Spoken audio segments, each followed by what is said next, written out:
Hello बच्चों, तो कैसे हैं आप सब। अभी आज की क्लास में हम स्टार्ट करने जा रहे हैं क्या इलेक्ट्रोकेमिकल सीरीज। हमने लास्ट क्लास में छोड़ा था कहाँ पर। ये सीरीज मैंने आपको याद करने की टेक्निक बनाई थी। टेक्निक क्या थी? लिक, बेसर, काना, मजअल, मंजन।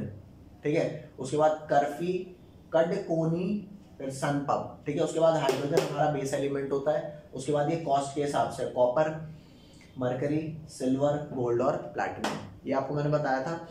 अब हम बात करेंगे इलेक्ट्रोकेमिकल सीरीज के ना कुछ फीचर्स होते हैं उनकी। तो यहाँ पर ध्यान देना, जैसे मान लो कुछ रिएक्शन ऐसी होती है जो अपने आप होती हैं और कुछ रिएक्शन अपने आप नहीं होती। तो जो रिएक्शन अपने आप होती हैं मैं उनको बोलता हूँ स्पॉन्टेनियस, और जो रिएक्शन अपने आप नहीं होती उनको मैं बोलता हूँ नॉन स्पॉन्टेनियस। रिएक्शन अपने आप नहीं हो रही मतलब नॉन स्पॉन्टेनियस है। इस बात का ये मतलब नहीं है कि वो अपने आप नहीं हो रही तो होगी नहीं, होगी रिएक्शन, लेकिन उसको किसी एक्सटर्नल हेल्प की जरूरत होगी। अब हेल्प आप किसी भी फॉर्म में दे सकते हो, इलेक्ट्रिकल एनर्जी की फॉर्म में दे दो, कोई अदर फॉर्म ऑफ एनर्जी दे दो।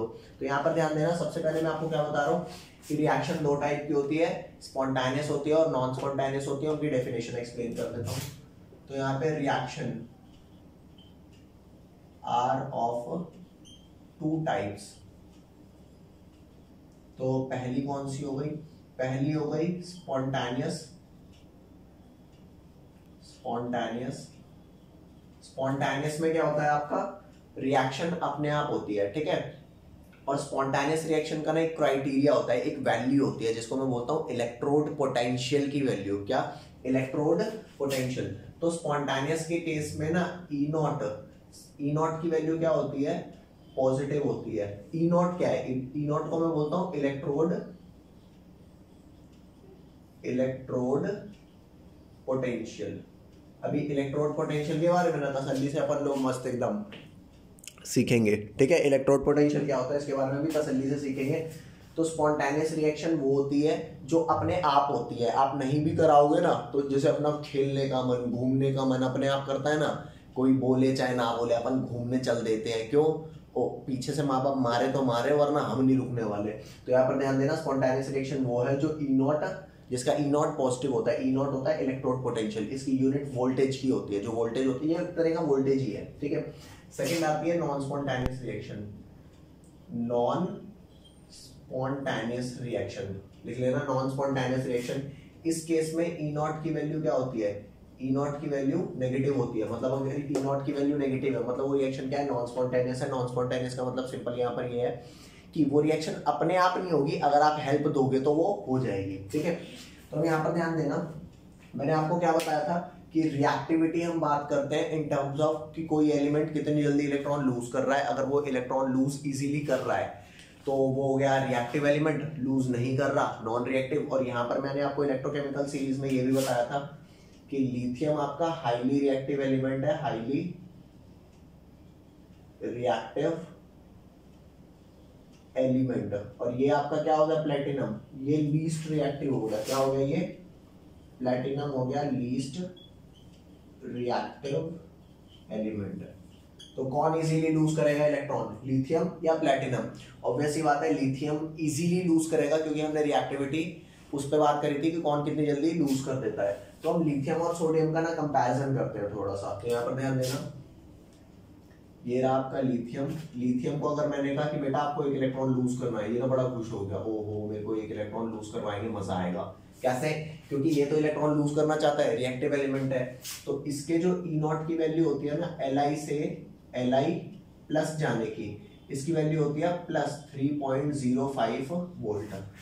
ठीक है। चेक कर, इसकी वैल्यू स्पॉन्टेनियस का मतलब यही खुद होगा। ई नॉट की वैल्यू पॉजिटिव है मतलब ये इलेक्ट्रॉन लूज करना चाहता है। वही अगर रिएक्शन में रिवर्स करा दूं तो दुखी हो जाएगा, अबे यार मेरे को तुमने इलेक्ट्रॉन जो लूज कराया था वापस दे रहे हो, अब ये काफी दुखी हो जाएगा। ठीक है। तो इसके ई नॉट की वैल्यू हो जाएगी ई नॉट Li प्लस से Li। ठीक है। अब ये वैल्यू जितना खुश था ना पहले, क्यों इलेक्ट्रॉन लूज करूंगा मजा आएगा, कि इलेक्ट्रॉन लूज करने पर प्लस 3.05 था, अब वही इलेक्ट्रॉन गेन करने पर क्या हो जाएगा? Minus 3.05 volt. ठीक है। अब चेक करते हैं कि लिथियम और पोटेशियम में कौन ज्यादा रिएक्टिव है। पोटेशियम कम रिएक्टिव है, लिथियम ज्यादा है। तो लिथियम इजीली इलेक्ट्रॉन लूज करता है, पोटेशियम लूज करेगा लेकिन इतना इजीली नहीं करेगा। तो नेक्स्ट हम आते हैं पोटेशियम के बारे में। पोटेशियम ने एक इलेक्ट्रॉन लूज करा +1 इलेक्ट्रॉन, क्योंकि पोटेशियम इस वाले से कम रिएक्टिव था ना, तो इसकी वैल्यू जो लिथियम से Li+ जाने की +3.05 थी, इसकी वैल्यू कितनी हो जाएगी, इसकी थोड़ी सी कम हो जाएगी, K से लेके K+ जाने तक ये वैल्यू हो गई +2.97। ये वाली जो वैल्यूज मैं आपको एनालाइज करवा रहा हूँ ना, ये एक्चुअल वैल्यू है, ठीक है, ये मेरी बनाई हुई वैल्यू नहीं है, एक्चुअल है, ये आपको इलेक्ट्रोकेमिकल सीरीज में दिखाऊंगा। और जब इसी रिएक्शन का उल्टा कर देंगे, K+ से एक इलेक्ट्रॉन लेंगे, एक K+ को एक इलेक्ट्रॉन देंगे, तो ये बन जाएगा K में, और इसके E0 की वैल्यू क्या हो जाएगी, K+ से K में जाने की वैल्यू हो गई -2.97 वोल्ट। ठीक है भाई, ये वाली वैल्यू हो गई। अब यहाँ चेक करना, जब कोई इलेक्ट्रॉन लूज करता है, जैसे लिथियम ने इलेक्ट्रॉन लूज किया तो लिथियम ऑक्सीडाइज हुआ, वैसे भी लिथियम यहाँ पे 0 स्टेट में था और यहाँ पे +1 स्टेट में गया, यहाँ पे कोई चार्ज नहीं है ना, मतलब 0 चार्ज है, +1 में गया, तो ये ऑक्सीडेशन हुआ। तो ये लिथियम का कौन सा पोटेंशियल हुआ, ऑक्सीडेशन इलेक्ट्रोड पोटेंशियल। कौन सा हुआ ये, ऑक्सीडेशन, ये हुआ oxidation potential. Oxidation electrode potential होता है पूरा, ऑक्सीडेशन पोटेंशियल भी लिख सकते हो, ठीक है। और यही लिथियम का क्या हो गया, ये हो गया लिथियम का रिडक्शन पोटेंशियल, रिडक्शन पोटेंशियल। अब ऑक्सीडेशन पोटेंशियल को मैं ओपी लिखूंगा और रिडक्शन पोटेंशियल को क्या लिखूंगा, आरपी लिखूंगा। अब यहां पर ध्यान देना, K से K+ जाना, मतलब यहां भी ऑक्सीडेशन स्टेट बढ़ रहा है, तो ये वाली वैल्यू क्या है, ये है ऑक्सीडेशन पोटेंशियल ऑफ K, और ये क्या है, K+ से K, मतलब ये क्या है, रिडक्शन पोटेंशियल ऑफ K। ये हो गया रिडक्शन पोटेंशियल ऑफ लिथियम, ये हो गया ऑक्सीडेशन पोटेंशियल ऑफ लिथियम, ठीक है। तो आप बच्चों से मैं एक क्वेश्चन पूछता हूं कि लिथियम ऑक्सीडाइज होने में जितना खुश था, पॉजिटिव वैल्यू थी, रिड्यूस होने में उतना ही नेगेटिव हो गया। अब याद देना, जैसे कि आपको पता है नंबर लाइन है, क्या है ये नंबर लाइन, ये 0 है, ये +1 है, ये +2 है, ये -1 है, ये -2 है। तो आपसे पूछूं कौन बड़ा है, 1 बड़ा है या 2 बड़ा है, तो 1 और 2 में 2 बड़ा है, लेकिन -1 और -2 में कौन बड़ा है, -1, ठीक है। नेगेटिव नंबर में जो छोटे वाला नंबर होता है वो बड़ा होता है, तो -1 छोटा है, -2 और छोटा है, -3 और छोटा है, ठीक है। तो अब आपसे पूछूं मैं, ऑक्सीडेशन पोटेंशियल किसका ज्यादा है, ऑक्सीडेशन पोटेंशियल किसका ज्यादा है, लिथियम वाले की वैल्यू ज्यादा है एज कंपेयर टू K से। क्यों, क्योंकि लिथियम वाले की वैल्यू कितनी है, 3.05 वोल्ट प्लस में है, और ये K कितनी है, 2.97 वोल्ट, ये भी प्लस में है। तो कौन सी वैल्यू ज्यादा हुई, लिथियम वाली आपकी वैल्यू ज्यादा हुई। वही अगर मैं पूछूं कि रिडक्शन पोटेंशियल किसका ज्यादा है, तो रिडक्शन पोटेंशियल में इसकी है -3.05 और इसका है -2.97, तो -2 समथिंग है, -3 है, तो ये वाली वैल्यू बड़ी हुई ना। तो कुल मिलाकर के क्या हुआ, ऑक्सीडेशन पोटेंशियल जिसका ज्यादा होगा, रिडक्शन पोटेंशियल किसी चीज का उतना ही कम होगा। इस वाली बात को आप समझना, मैंने यहाँ पे सिंपल आपको ये बताया, जो ज्यादा रिएक्टिव एलिमेंट है उसका ऑक्सीडेशन पोटेंशियल क्या है, ज्यादा। फिर जैसे जैसे मैं नीचे जाता जाऊंगा, ऑक्सीडेशन पोटेंशियल की वैल्यू क्या होती जाएगी, कम। तो नीचे नीचे as we move down the group, तो यहां पर मैं लिख देता हूं डाउन द सीरीज। अगर मैं यहाँ पे हाईली रिएक्टिव से लो रिएक्टिव में बात कर रहा हूं, तो डाउन द सीरीज क्या हो रहा है, oxidation potential decreases and reduction potential increases, ठीक है। ये वाली बात आपको याद रखनी है। और ऊपर वाला एलिमेंट वो एलिमेंट है जो इलेक्ट्रॉन लूज करेगा इजीली, नीचे वाला इलेक्ट्रॉन क्या होगा, नीचे वाला एलिमेंट क्या होगा, इलेक्ट्रॉन को गेन करेगा। तो आप ये वाली बात लिख लो। अब मैं आज चलता हूं थोड़ा सा आगे, ठीक है भाई। हेलो बच्चों, तो यहाँ पर ध्यान देना कि अब ये वाला जो डायग्राम था जो हमने लास्ट क्लास में कर रखा था, इसमें लेफ्ट साइड वाला जिंक था और राइट साइड वाला कॉपर था। चेक करके देखो, जिंक ऊपर है और कॉपर नीचे है, तो कौन ज्यादा रिएक्टिव है, जिंक ज्यादा रिएक्टिव हुआ और कॉपर कम रिएक्टिव हुआ। तो इसी वजह से मैंने आपको ये बताया था कि जिंक को इलेक्ट्रॉन देने की चुल रहती है, और कॉपर क्योंकि कम मतलब कम रिएक्टिव है, तो इससे तो कम ही औकात रखता है इलेक्ट्रॉन देने की, ठीक है। तो अगर जिंक और कॉपर की बात करूंगा तो कौन इलेक्ट्रॉन देगा, जिंक इलेक्ट्रॉन देगा। अगर मैं मैग्नीशियम और कैल्शियम में बात करूंगा तो कैल्शियम इलेक्ट्रॉन देगा, मैग्नीशियम लेगा। तो इसी तरीके से ना मैं वो पेयर पता लगा सकता हूं कि कौन सा पेयर लूं जिसमें कौन इलेक्ट्रॉन देगा, कौन इलेक्ट्रॉन लेगा, ठीक है। तो हमेशा याद रखना कि अभी क्योंकि हम गैल्वेनिक सेल पढ़ रहे हैं, ठीक है, तो यहाँ पे जो अभी मैंने पिछला पढ़ा उसमें जिंक अब वो है जो इलेक्ट्रॉन लूज करता है, और कॉपर वाला ये वाला क्या है आपका, जो इलेक्ट्रॉन गेन करता है। तभी मैंने आपको रिएक्शन लिख करके भी दी थी, क्या जिंक वाली रिएक्शन थी कि जिंक 2 इलेक्ट्रॉन लूज करता है Zn+2, और वो जो 2 इलेक्ट्रॉन लूज करे वो कौन गेन करेगा, कॉपर +2, वो 2 इलेक्ट्रॉन गेन कर लेगा और क्या बना देगा, कॉपर। तो कुल मिला के जिंक ने 2 इलेक्ट्रॉन लूज किया, वही 2 इलेक्ट्रॉन कॉपर +2 ने बेसिकली गेन किया। तो ये जो 2 इलेक्ट्रॉन थे आपके, यहाँ से 2 इलेक्ट्रॉन क्या हुए, ये चलते हुए गए, और जब ये चलते हुए गए तो इन्होंने बल्ब को चला दिया, और क्योंकि बीच में हमने सॉल्ट ब्रिज लगा दिया था तो फ्लो वो चलता रहा। तो अब मैं आपको ये बताता हूँ कि जो मैंने इलेक्ट्रोड पोटेंशियल बताया उसका काम क्या था। याद ध्यान दो, जिंक आपका इलेक्ट्रॉन लूज कर रहा है, तो जिंक आपका इलेक्ट्रॉन लूज कर रहा है, तो इसकी ना वैल्यू चेक करते हैं। इसकी E0 की वैल्यू जिंक से कहाँ जा रही है, Zn+2, और ये जो वैल्यू जो आई इसकी, एक ये वाली वैल्यू चेक करेंगे, ये ओपी वैल्यू चाहिए हमारे को, और नेक्स्ट हमारे को क्या चाहिए, E0 वैल्यू किसकी, कॉपर +2 से कॉपर जा रहा है, तो इसकी चाहिए कॉपर +2 से कॉपर की। अब मैं आपको इनकी वैल्यू बताता हूं क्या है। बच्चों यहाँ ध्यान देना, मेरे पास ना एक सीरीज है, ये सीरीज है, देखो ये आपकी किताब में दे रखी है, किताब में सीरीज दिखाता हूँ। ये सीरीज आपको ये दे रखी है जिसको बोलते हैं स्टैंडर्ड इलेक्ट्रोड पोटेंशियल की वैल्यू दे रखी है। ये आपको स्टैंडर्ड इलेक्ट्रोड पोटेंशियल की अलग अलग एलिमेंट्स के लिए ना अलग अलग वैल्यू दे रखी है। अच्छा यहाँ ध्यान देना, मैंने आपको सबसे ज़्यादा रिएक्टिव एलिमेंट वहाँ पे ऊपर दिखाया है, वो सामने देखो, वो सामने सबसे ज़्यादा रिएक्टिव एलिमेंट ऊपर दे रखा है, हाईली रिएक्टिव, और यहाँ पर क्या है, लीस्ट रिएक्टिव दे रखा है। इस सीरीज में इन्होंने क्या कर रखा है, इस सीरीज में ऊपर दे रखा है कम रिएक्टिव और नीचे लिथियम दे रखा है, तो वो कोई दिक्कत नहीं है, आप कहीं पे भी रख सकते हो। तो यहाँ पे लिथियम की वैल्यू क्या दे रखी है, रिडक्शन पोटेंशियल की -3.05 दे रखी है, और पोटेशियम की, सॉरी मेरे से ना गलती हो गई, 2.97 नहीं थी, 2.93 थी, तो -2.93 हो गई। ऐसे करते करते डिफरेंट एलिमेंट की देखो, जिंक की भी वैल्यू यहाँ प्रोवाइड करा रखी है। जिंक +2 से जिंक जाने में, मतलब +2 से जिंक जाने की वैल्यू कितनी दे रखी है, -0.76, तो जिंक से Zn+2 जाने की क्या हो जाएगी, +0.76, और कॉपर वाले की क्या वैल्यू है, कॉपर वाले की प्लस, ये देखो कॉपर +2 से 2 इलेक्ट्रॉन जाने की क्या वैल्यू है, +0.34, तो ये आपकी वो है +2 से कॉपर 0 में जाने की। तो आज हम वहां पे वैल्यू लिख लेते हैं, यहाँ ध्यान देना भैया।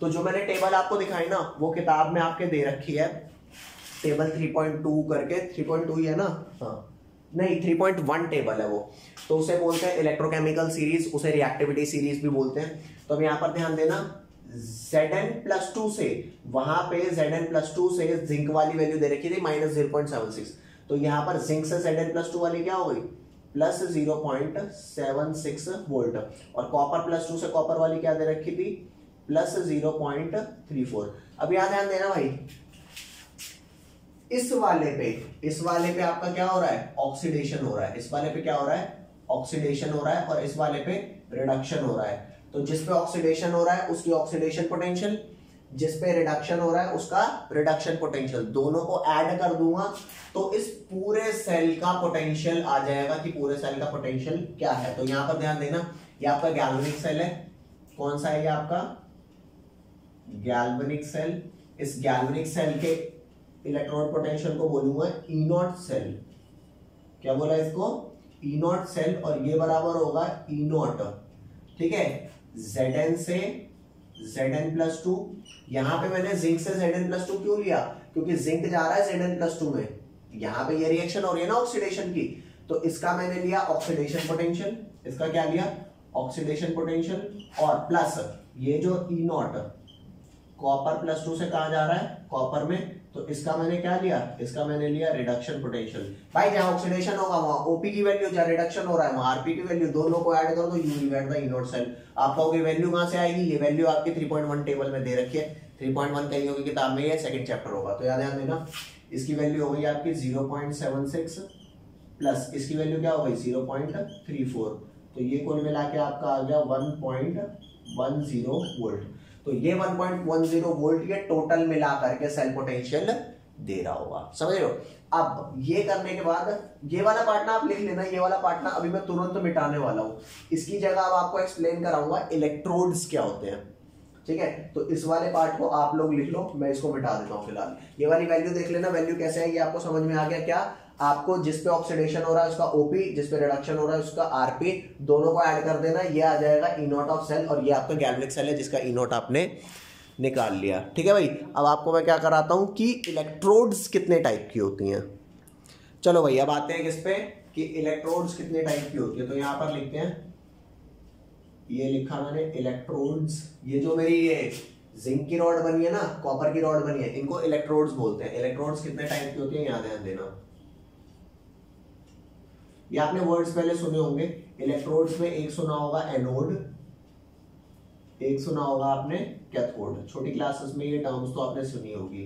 ठीक है, तो एक एनोड होता है, कैथोड होता है। आपके दिमाग में आता है एनोड पे कौन सा चार्ज होता है एनोड पे, एक कैथोड पे क्या चार्ज होता है, ये वाला जरा सोच करके देखना, मैं आपको बताऊंगा।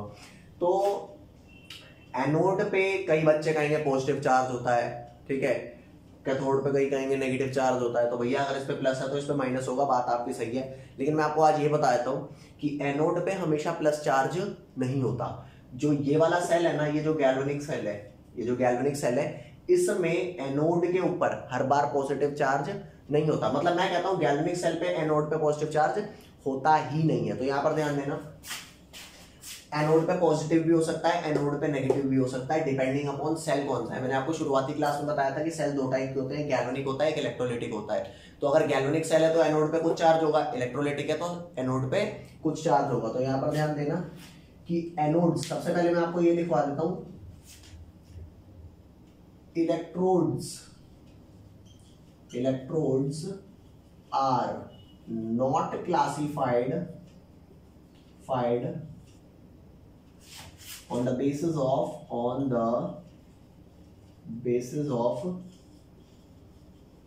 Charge.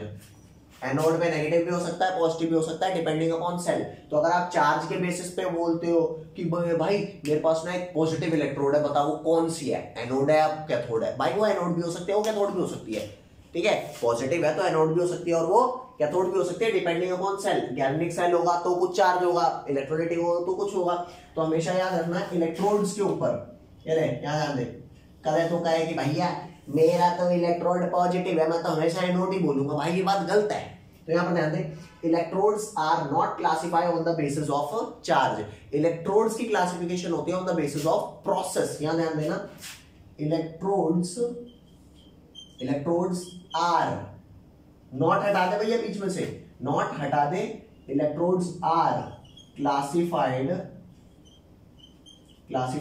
On the basis of process.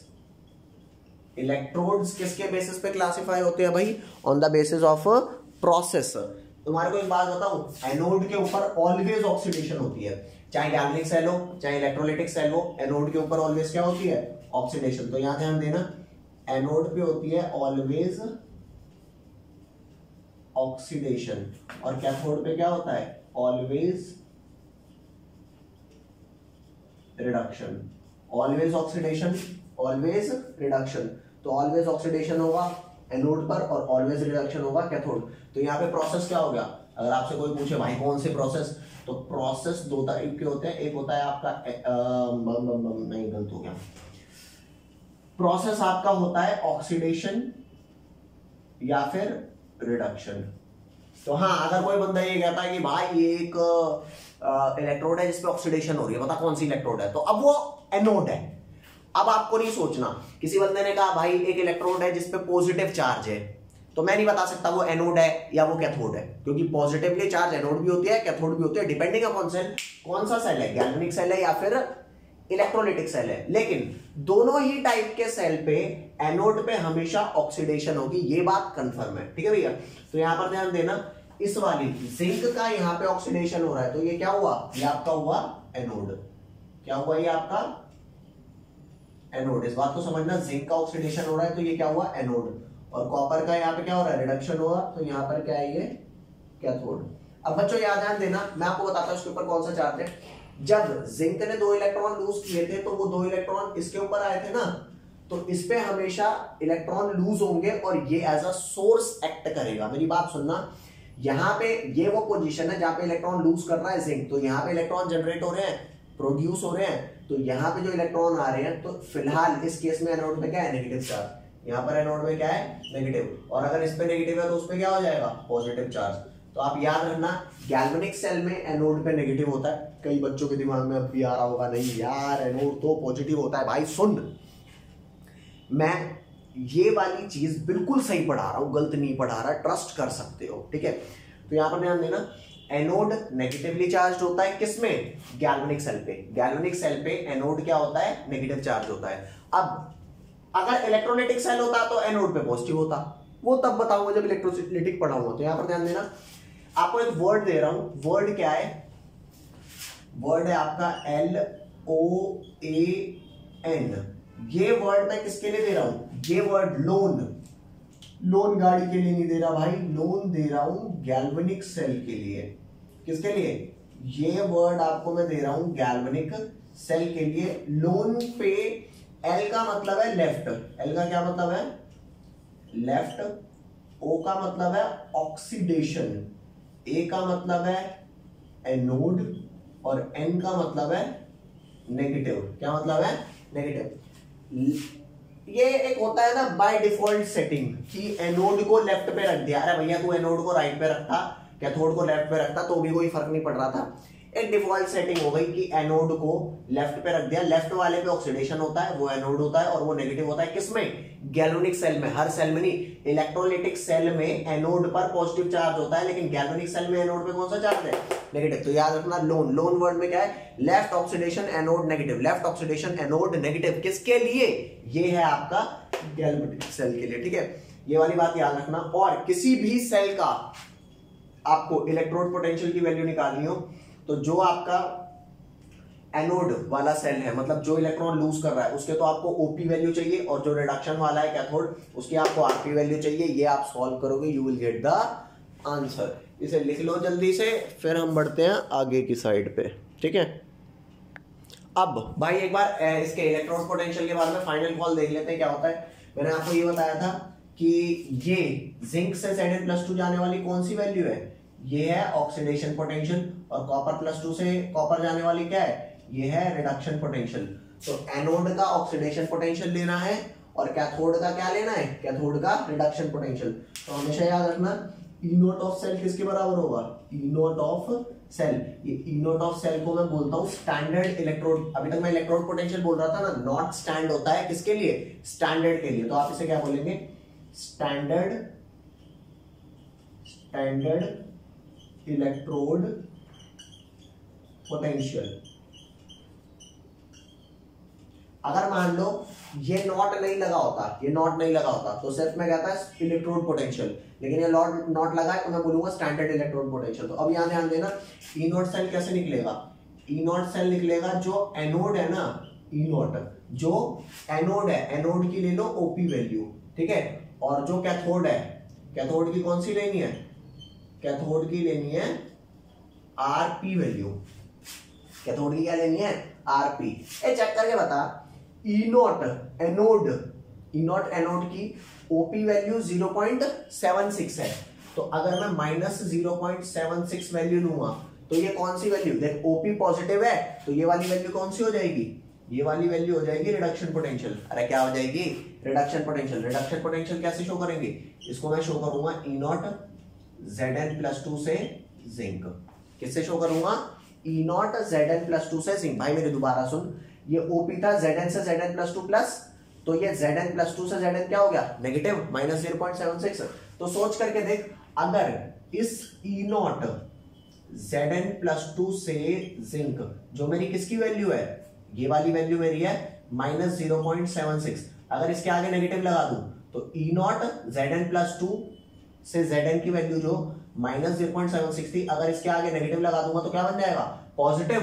मतलब ये बन जाएगा ओपी की वैल्यू। मेरी बात दोबारा समझो, ओपी और आरपी में फर्क है प्लस और माइनस का। तो अगर आरपी की वैल्यू में, जो आरपी की वैल्यू आपकी है उसमें नेगेटिव लगा दूंगा तो वो ओपी की वैल्यू बन जाएगी। तो यहां ध्यान देना, अगर मान लो मेरे पास एनोड की ओपी वैल्यू नहीं दे रखी, अगर एनोड की ओपी वैल्यू नहीं दे रखी तो आप क्या लिखो यहाँ पे, एनोड की आरपी वैल्यू, और आरपी वैल्यू जो भी बनो उसके आगे क्या लगा दो, नेगेटिव। क्या लगा दो, नेगेटिव, जैसे ही नेगेटिव लगाओगे आरपी वैल्यू के आगे तो क्या बन जाएगी ओपी। तो फार्मूला ये भी हो सकता है ई नॉट एनोड ओपी ना हो तो ई नॉट एनोड आरपी ले लो, उसके आगे नेगेटिव लगा दो और ये बन गया ई नॉट कैथोड आरपी। तो फुल मिला के फार्मूला क्या हो गया ई नॉट सेल का, ई नॉट सेल का फार्मूला हो गया E not cathode RP minus E not anode RP. अरे भाई आरपी का नेगेटिव ओपी होता है और ओपी तो चाहिए था।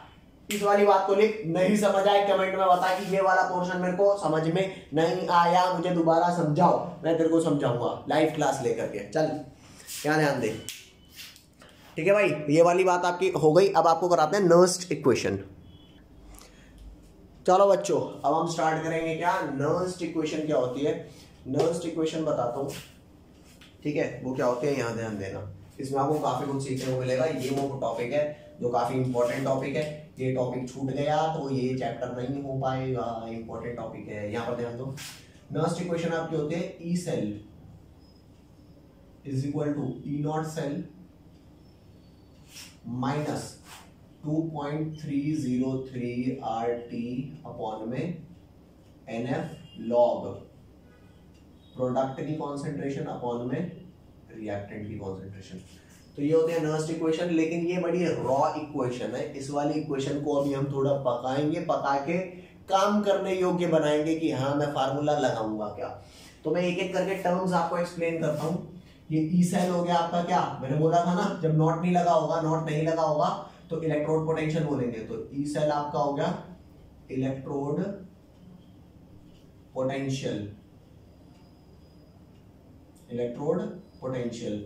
और ई नॉट सेल क्या हो गया, ई नॉट सेल हो गया स्टैंडर्ड इलेक्ट्रोड पोटेंशियल, ठीक है। आर क्या हो गया, आर आपका यहां देख, ये आर है रिएक्टेंट, ये आर है जो यूनिवर्सल गैस कांस्टेंट होता है, इसकी फिक्स वैल्यू होती है। ये वाला आर कौन सा है, ये वाला, ये वाला आर, ये वाला, ठीक है, ये वाला आर है आपका यूनिवर्सल गैस कांस्टेंट, इसे क्या बोलते हैं यूनिवर्सल गैस कांस्टेंट। इसकी वैल्यू फिक्स है 8.314 जूल पर केल्विन पर मोल, ठीक है। इसकी वैल्यू ये फिक्स है। टी यहां पे ध्यान देना, टी भी यहां फिक्स है 298 केल्विन। ये 298 केल्विन क्या होता है, 25 डिग्री सेंटीग्रेड। इस 25 डिग्री सेंटीग्रेड को मैं बोलता हूं रूम टेम्परेचर, ठीक है भाई साहब। मौसम कितना सुहाना चल रहा है आजकल, तो यहाँ ध्यान दे, बारिश ही बारिश हो रही है।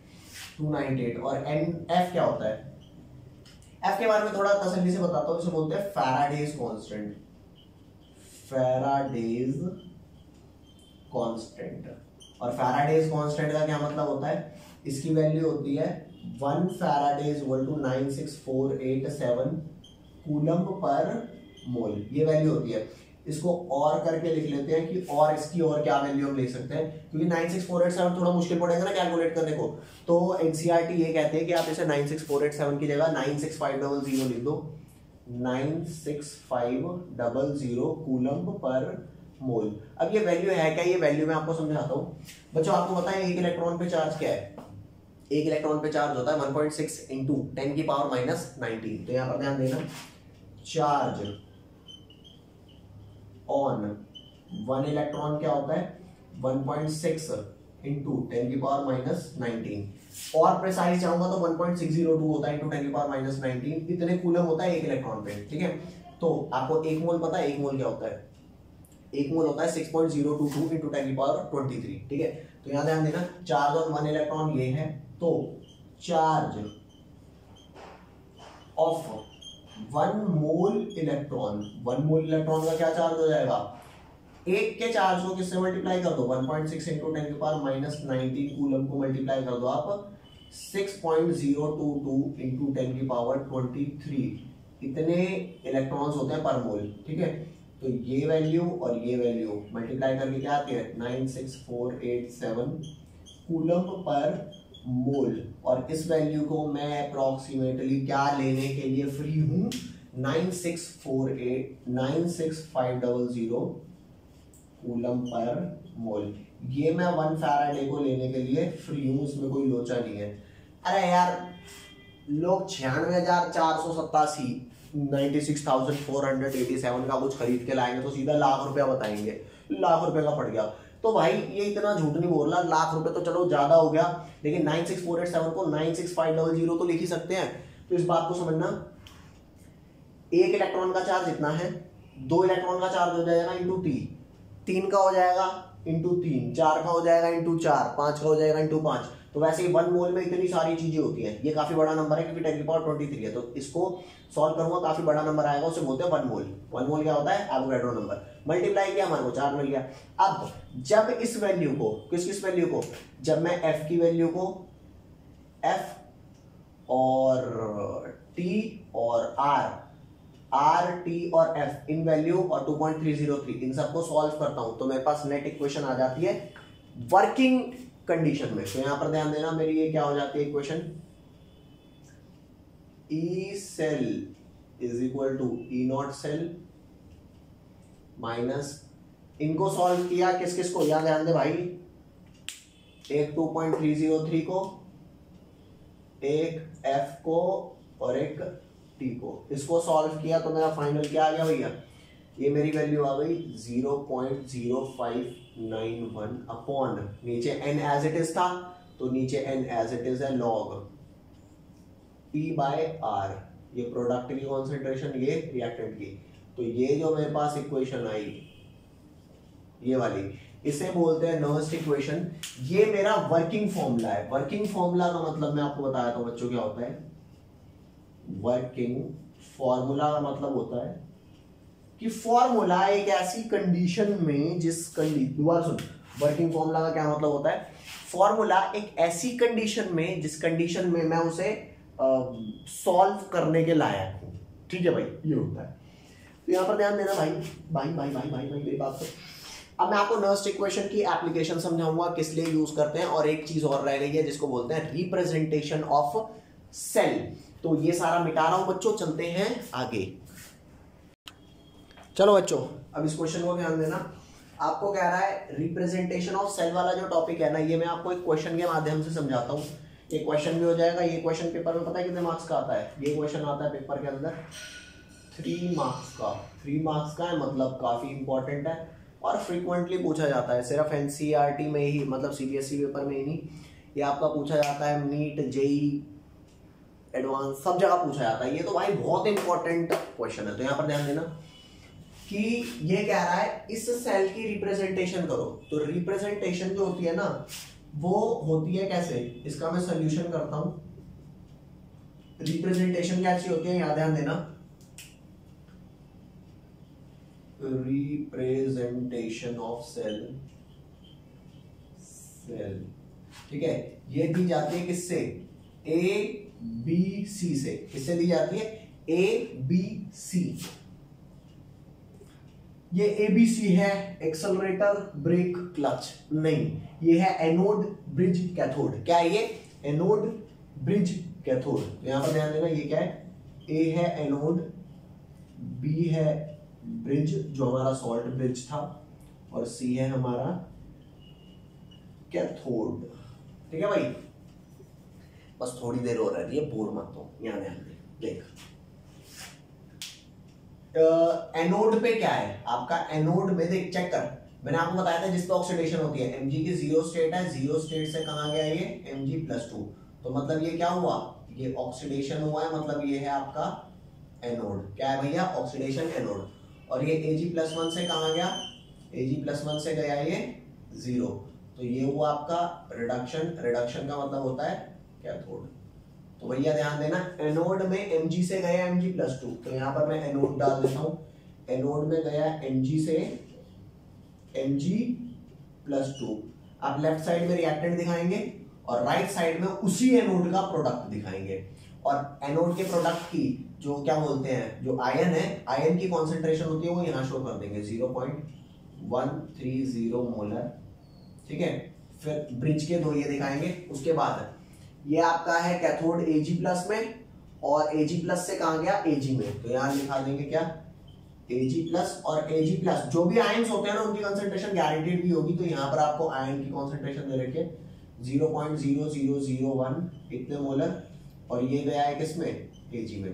तो चेक कर भैया, Mg गया है Mg+2 में, Ag प्लस गया है Ag में, और जो भी आयंस होते हैं उनकी कंसेंट्रेशन लिखना है। This is called representation of cell. ये एकदम मस्त, कई बार पेपर में डायरेक्टली बस रिप्रेजेंटेशन ऑफ सेल ही आ जाती है, तो this is the representation of cell. Representation of cell करते हुए आपको क्या पता लगाना है, ऑक्सीडाइज क्या हुआ है, जो ऑक्सीडाइज हुआ है वो एनोड है, जो रिड्यूस हुआ है वो कैथोड है। क्योंकि मैंने आपको बताया था एनोड पे हमेशा ऑक्सीडेशन होती है, कैथोड पे हमेशा रिडक्शन। ये बात समझ में आई, बोलो भाई।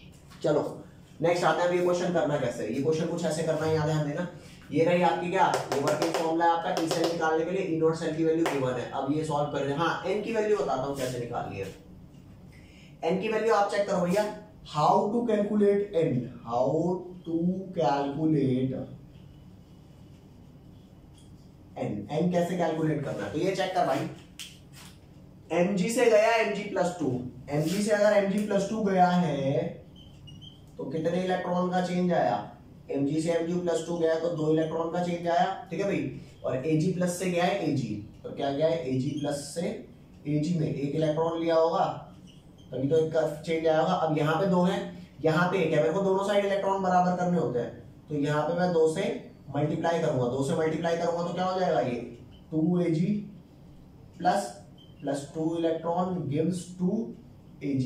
ए भैया देखो, इतनी आसानी तो समझ आएगा नहीं कि n की वैल्यू कैसे निकाली। अभी आगे आगे चलते जाओ और क्वेश्चन आते जाएंगे, समझते जाओगे। तो यहाँ पे भी n की वैल्यू 2 आई, यहाँ पे भी n की वैल्यू 2 आई, तो n की वैल्यू फाइनली क्या है 2। अब मैं इसको यहाँ पर लगाता हूँ और सॉल्व करता हूँ। तो ई सेल की वैल्यू हमारे को कैलकुलेट करके, और ये तो हमारा पिछला टॉपिक था ना जो भी हमने पढ़ा था, ठीक है। क्वेश्चन यहाँ चल रहा है, यहाँ चल रहा है, अभी इसकी सॉल्यूशन भी करके दिखाऊंगा। तो यहाँ पर आता है आपका ई सेल की वैल्यू, यहाँ आता है E not cell 3.17 minus 0.0591 upon में 2 लॉग प्रोडक्ट बाय रिएक्टेंट। तो प्रोडक्ट में चेक कर भैया, प्रोडक्ट में कौन है, प्रोडक्ट में आपका है Mg+2, तो Mg+2 का कोएफिशिएंट 1 है, तो Mg+2 की कंसेंट्रेशन को डालते हैं स्क्वायर ब्रैकेट से, इसकी पावर 1, और नीचे डलेगा आपका Ag+ और इसकी पावर डलेगी 2। जो आपके कोएफिशिएंट होते हैं ना, Mg+ का कोई कोएफिशिएंट नहीं, मतलब 1 है, Ag+ का क्या है 2 है, तो वो पावर में डलेगा। तो यहाँ पे Mg+2 की और इनकी जो कंसेंट्रेशन दी है डाल दो भैया, ले सॉल्व कर। 3.17 0.0591 अपॉन में 2 लॉग, Mg+2 है 0.130 और ये है 0.0001 की पावर 2, और इसकी पावर 1 का मतलब क्या है, यही है। अब बच्चों देखो, अब जिन बच्चों को मैथमेटिक्स आती है उनके लिए ठीक है कि वो कैलकुलेशन कर लेंगे। लॉग अगर आता है तो स्किप करके आगे बढ़ जाओ, अगर लॉग नहीं आता तो अभी मैं लॉग समझा रहा हूँ, लॉग कैसे करते हैं यहाँ पर ध्यान देना। अब अगर आप इस वाली कैलकुलेशन को सॉल्व कर लेते हो ना, अगर आप इतनी मैथमेटिक्स जानते हो कि आप इस वाली कैलकुलेशन को सॉल्व कर लो, तो भैया आपका इस साल का आंसर निकल गया, ठीक है। लेकिन अगर आप इतनी कैलकुलेशन नहीं जानते, हाउ टू सॉल्व इट, कि भैया मेरे को दिक्कत आती है, मेरे को कैलकुलेशन भी बताते, तो आजा मैं तेरे को कैलकुलेशन बता रहा हूँ, यहाँ ध्यान देना। लॉग कैसे सॉल्व करते हैं ये बात अभी मैं समझाऊंगा, फिलहाल मैं आपको ये कैलकुलेशन बता दूं क्या है। ये देखो, अब सारा कैलकुलेशन वाला पार्ट चलेगा। 0.130 अपॉन 0001 का स्क्वायर। ये देख भैया, ये 0001 है ना, इसको मैं क्या लिख सकता हूँ, 0.130 अपॉन में 10 की पावर -4। अरे भैया यहाँ ध्यान दे, 0.0001 ये हटाया, नीचे 4 जीरो आएगी, अब 4 जीरो आई, 1 अपॉन में 10 की पावर 4, मतलब ये 4 जीरो, 1 अपॉन 10 की पावर 4, और 10 की पावर 4 को 10 की पावर -4, तो यही तो लिखा है। तो ये वाली कैलकुलेशन अगर नहीं आती तो ये वाली कैलकुलेशन यहाँ से देख लें, ठीक है। इसको देख लो, मिटा देता हूँ तुरंत अभी। यहाँ तक समझ में आ रहा है भैया? चलो नेक्स्ट आते हैं। इसको मिटा दिया। अब ले भाई देखना, ये तेरी वैल्यू आई 0.130 और नीचे हो गया 10 की पावर -8, और -8 ऊपर जाएगा क्या हो जाएगा, ये आपका हो जाएगा 0.130 इंटू 10 की पावर +8। और इस पॉइंट को अगर एक आगे खिसका दूंगा तो ये हो जाएगा 1.30 इंटू 10 की पावर 7। तो ये जो आपका सारा तामझाम था, ये वाला सारा तामझाम सॉल्व करके कितना आ गया, ये आ गया 1.30 इंटू 10 की पावर 7। तो उसकी जगह आप क्या डाल सकते हो, E cell is equal to 3.17 minus 0.0591/2 log 1.30 into 10⁻⁷। अब आपको वो लिखने की जरूरत नहीं है क्योंकि आप वो सॉल्व कर चुके हो, तो 1.30 इंटू 10⁻⁷ लिखो। अब जिस बच्चे को लॉग सॉल्व नहीं करना आता उसको लॉग बता रहा हूं, यहाँ ध्यान दें। यहाँ पे 1.303 मल्टीप्लाई है 10⁻⁷ से, तो एक आइडेंटिटी होती है log a मल्टीप्लाई b। मान लो कोई दो नंबर है मल्टीप्लाई हो रहे हैं तो हम log दोनों में अलग अलग लगा सकते हैं। log a multiply log b नहीं लिखेंगे, हम क्या लिखेंगे log a plus log b। Multiply वाली चीजें क्या हो जाती है, प्लस हो जाती है। तो ये लेफ्ट वाला पोर्शन फिलहाल अभी मिटा रहा हूं, इसको जल्दी से स्क्रीनशॉट ले लो बच्चों। स्क्रीनशॉट नहीं, पढ़ लो, लिख लो, ले लो इसे, ठीक है। तो सारा मिटा देता हूं। अब बच्चों यहाँ ध्यान देना, अब आपको ना मैं ये समझाऊंगा कि लॉग टेबल क्या होती है, कैसी होती है। ये देखो, ये आपकी एक टेबल है लॉग टेबल। यहाँ पे ना लॉग टेबल लिखा है, चेक कर वैल्यू कहाँ से स्टार्ट हो रही है, 10 से स्टार्ट हो रही है। 10 से लेके ये जो 10 की वैल्यू है ना, ये काफ़ी सारी वैल्यूज़ लिखी हुई हैं। तो 0 से लेके पहले 9 तक लिखी हुई है, उसके बाद दोबारा से 1 से स्टार्ट है, देख 1 से लेके 9 तक। तो अगर मैं आपको कहता हूँ ना कि 13 की वैल्यू पहले 4 पे देखो, तो 13 की वैल्यू पहले 4 पे जाना है, उसके बाद दोबारा कहूँ कि अगर 6 पे देखो, तो इस वाले 6 पे नहीं देखनी, आगे वाली 6 पे देखनी है, ठीक है भैया। तो यहाँ ध्यान देना, लॉग टेबल की वैल्यू आपकी टेबल 1 ये दे रखी है, ये वैल्यू कहाँ तक गई है, ये वैल्यू 49 तक गई है। और अगर मैं पेज पलटूंगा, पेज अगर मैं पलटूंगा तो लॉग की वैल्यू ये देखो 50 से स्टार्ट है, 50 के नीचे और कहाँ गई है 99 तक। और यही वैल्यू चेक करो भाई, पहले 0 से लेके 1 तक यहाँ दे रखी है, उसके बाद 1 से दोबारा दे रखी है। तो जो वैल्यू आपको चेक करने के बोलूँगा वो आप वैल्यू चेक करना, ठीक है। लो सामने फोकस कर देते हैं भैया ले। तो अब उस कैलकुलेशन को सॉल्व करने के लिए लिखते हैं भैया, यहाँ ध्यान देना, ई सेल की वैल्यू आपको चाहिए। ई सेल की वैल्यू आपकी है 3.17 माइनस 0.0591 डिवाइडेड 2 करेंगे तो आएगा 0.02955, ठीक है, ये वैल्यू आ गई। और लॉग मैंने बोला था कोई दो नंबर मल्टीप्लाई होते हैं तो प्लस करके अलग अलग लिख देते हैं, तो यहाँ ध्यान दो, ये वाली वैल्यू हो जाएगी आपकी log 1.30 प्लस log 10⁻⁷। 10 की पावर जो लिखी हो, अगर 7 लिखी है तो 7 लिख दे, -4 लिखी है -4 लिख दे, ठीक है भैया। 3.17 माइनस 0.02955, ठीक है भाई। यहाँ पे log 10⁻⁷ लिखा है, 7 लिख दे। और जो मैंने आपको बोला था ना log की वैल्यू, तो यहाँ चेक करना, log की वैल्यू 13 के जीरो, ये जो नंबर है ना हमेशा इसी फॉर्म में लिखना है, पहले एक नॉन जीरो नंबर उसके बाद पॉइंटर।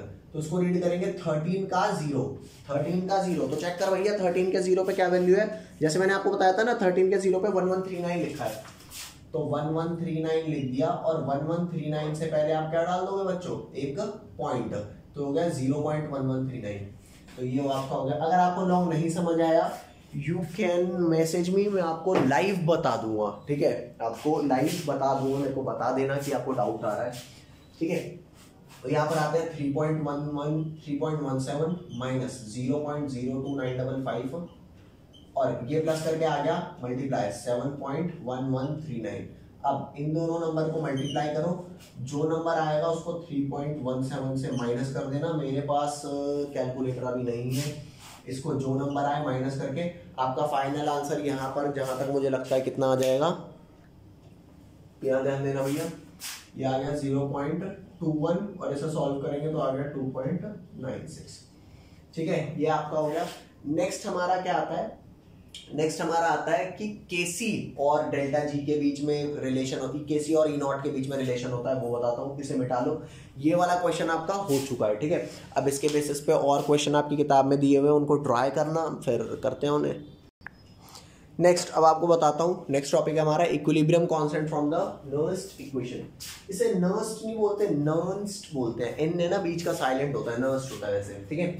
तो यहाँ पर ध्यान दें, नर्स्ट इक्वेशन क्या होता है, हमने देखा ई सेल किसके बराबर है, E not cell, E cell is equal to E not cell minus 0.0591 by n log product by reactant, ठीक है। तुम्हें पता है पी बाय आर की वैल्यू ना कई बार कुछ ऐसी आ जाती है पी बाय आर की वैल्यू कई बार कुछ ऐसी आ जाती है कि लॉग पी बाय आर जब निकालता हूं और इसको सॉल्व करता हूं तो ये और ये बराबर आ जाते हैं। मेरी बात सुनना, पी बाय आर मतलब जब इक्विलिब्रियम रीच होता है तो रिएक्शन मतलब जितना होना था उतना हो गया। इक्विलिब्रियम का मतलब होता है सैचुरेशन, सैचुरेशन का मतलब होता है रिएक्शन को जितना होना था उतना हो गया, अब और नहीं होना। तो यहां पर ध्यान दो कि इक्विलिब्रियम कांस्टेंट की वैल्यू निकाल रहा हूं ना, इक्विलिब्रियम कांस्टेंट होता है पी बाय आर, मगर हर बार पी बाय आर केसी नहीं होता, लेकिन जब भी पी बाय आर को मैं केसी लिखूंगा तो ई सेल की वैल्यू जीरो कर दूंगा। मेरी बात दोबारा सुनो, ई सेल की वैल्यू हमेशा जीरो नहीं होती, लेकिन जब भी ई सेल की वैल्यू जीरो होती है तो पी बाय आर को क्या लिखूंगा, केसी। तो यहां पर आप लिखो कि at equilibrium condition, at equilibrium condition,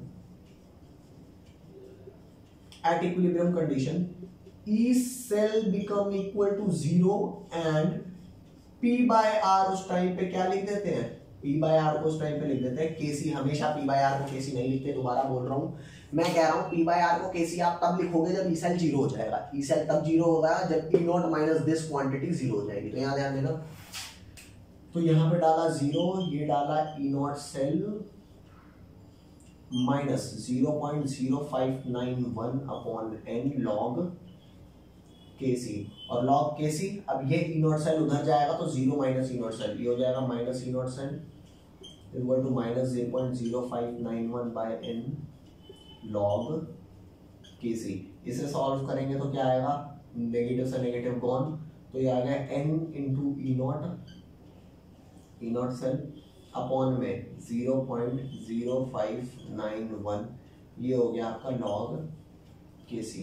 log केसी की वैल्यू से केसी कैसे निकालना है ये आपको मैं बताऊंगा इन द नेक्स्ट क्लास। फिलहाल के लिए आज ये टॉपिक कर लो। एक और चीज बता रहा हूं आपको, relation between Gibbs free energy and electrode potential. तो यहां पर लिखेंगे रिलेशन बिटवीन, बस बस भाई भाई भाई बस हो गया, ठीक है, 1-2 मिनट का और मामला रह गया। नेक्स्ट लिखो, relation between